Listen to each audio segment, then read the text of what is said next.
हरिचंद्र ठाकुर जी भागवत के बहुत बड़े कथा वक्ता हैं। उन्होंने 1400 कथाएं कम से कम की हैं।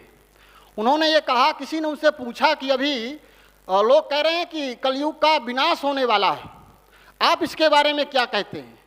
तो उन्होंने यही कहा कि अभी कलयुग जो है अंगूठे का, पैर का अंगूठा का नाखून बराबर तो आया है, अभी तो कुछ भी नहीं है।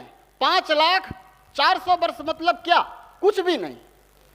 हम ये कहते हैं कि मान लेते हैं शास्त्र में जो लिखा है वो जिसने भी लिखा, जैसे भी लिखा, ठीक है, किंतु यदि हमारे आंख में दिखाई कम देने लगा, पैर हमारे कमजोर पड़ गए, कान में कम सुनाई देने लगा, बाल पक गए, तो ये बुढ़ापे की निशानी है कि जवानी की निशानी है?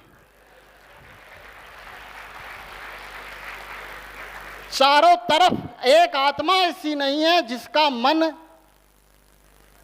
काम, क्रोध, लोभ, मोह, अहंकार से भरा ना हो। चारों तरफ आप आंख उठा के देखो, न्यूज़पेपर खोलो, टीवी खोलो, चारों तरफ ये संकेत दे रही है प्रकृति कि अब प्रकृति बुढ़ी हो गई है, एकदम मरणासन्न हो गई है, हम ही ने बिगाड़ा है।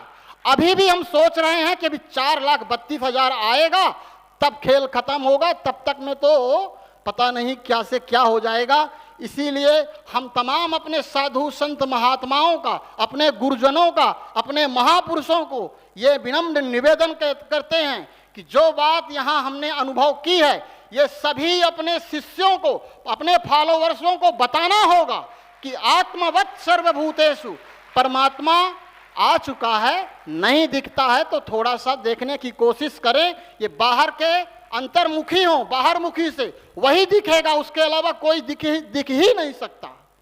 इसलिए अब समय का अभाव है, बहुत देर से कार्यक्रम चल रहा, सभी बच्चे भूखे हैं बाबा के, इसीलिए हम ज़्यादा समय नहीं लेंगे। आप लोगों का कोटि कोटि धन्यवाद, आप इतनी देर तक बैठे रहे, आपको सत सत प्रणाम। ओम, सभी लोग बोलें ओम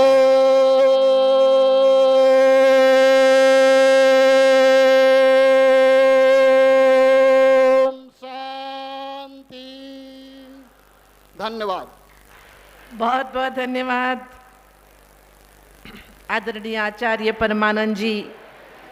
आपने जैसे अखिलेश्वरानंद जी ने ऊर्जा भरी थी, उस ऊर्जा को आप सुप्रीम लेवल तक पहुंचा दिए। बहुत बहुत धन्यवाद।